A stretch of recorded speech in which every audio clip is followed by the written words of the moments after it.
aad ayuu u yar yahay balse waa ubad ku barbaaray guriga mid ka mid a ciidamada xoogga dalka oo wadaniyad ay dhex taallo qalbigiisa una hibeeyey wiilkiisa ka mid ahaanshiyaha ciidamada xoogga si uu u difaaco ummadda Soomaaliyeed ka gadaal marka uu qaangaaro wadanigan yar ee aad arkaysaan. أحمد علي محمد علي يريمي درجة اللي يحتاج لها وقت الصومالي. أرتا نن دريكي ما تقياس كلام ماله. الدنيا إلهي وحكفي عن ماله عروض تضرب كبر باريس ودنيتي ودن جعلك. وحول بروح أول ناس عروض كبر باري وحبر الشظى ودن جعلك. حتى هذا عروض ودن جعل هذا كبر بارينا. كل ما دريمي كذا ماشي خليه كراني واحد دم بيد المستقبل كذا. لكن ما دام أنا هي سركال حقوق الدولة الصومالية أنا عيد ماذا حقوق الدولة الصومالية إنه بدار كل أجري وحاجة على استي إن هذا أنا قد أنتوا عم تير بإيد مال. إنه صدق كسير لعن وتير جبوا سنقول سي أولادنا أوقرب غطان معناه إنه أوقرب غطان ليس ذلك يعيدك حقوق ذلك الصومالي دفاع ذلك wadanigan yar waxa uu soo jiitay indhaha boqolaal u soo daawasho tagay gaada ka ciyaar ay sameynayeen ciidamo ka tirsan guutada gorgor oo Cali aabihii Axmed uu ka mid ahaa waxaana qaar ka mid ah dadkii yimid munaasabadan ay sawirro la galayeen wadanigan yar oo aad u soo jiitay qalbiyadooda.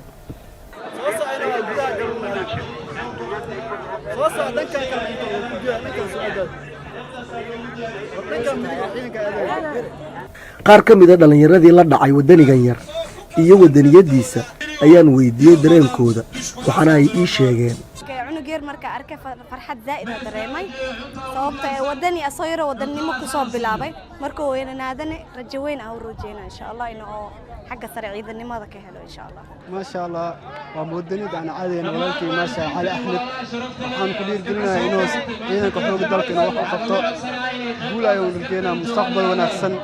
يهرمر وعن إنه كحول الدلك حاليا قول magaca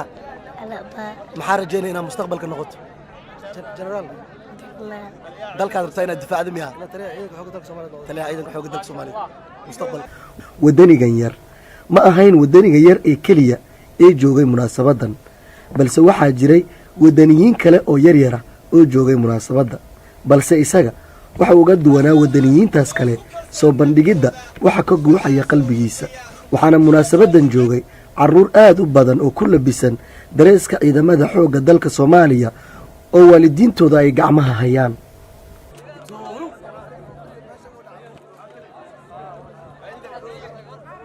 kanina waa wadani kale oo yar aabihii ayuuna la qaybsanayaa farxadda qalinjibinta tababarkii u soo idlaaday. ما شاء الله قولوا شو سلام هذه maxamed ibraahim abuukar oo ah aabbaha wiilkan yar ayaan isna weydiiyey dareenkiisa oo maanta qalin jibinteedii aniga wiilkayga igala soo qayb qaatay waxaan ku faraxsanahay in aan aniga wiilkayga dalkayga dadkayga aan difaacno ayaan diyaar u nahay insha Allah waxaan u rajeynayaa in oo hogaamiyaha Soomaaliya uu noqdo insha Allah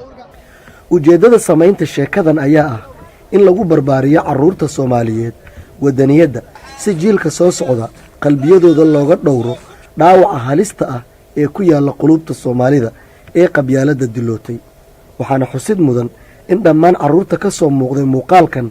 aan weydiisanay eheladooda si aan u baahino tusaalena ay ugu noqdaan barbaarinta jiilka soo socda si loo helo jiil cusub oo difaaca diinta dalka iyo dadka Soomaaliyeed waxaana rajada waalidiintii aan la sheekaystay ahayd in caruurtooda ay noqdaan kuwa mustaqbalka difaaca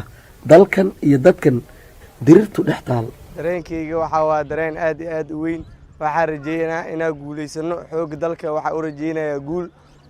mideeda kale wiilka yariiska waxa u rajeeyaa inuu taliyaha xoog noqdo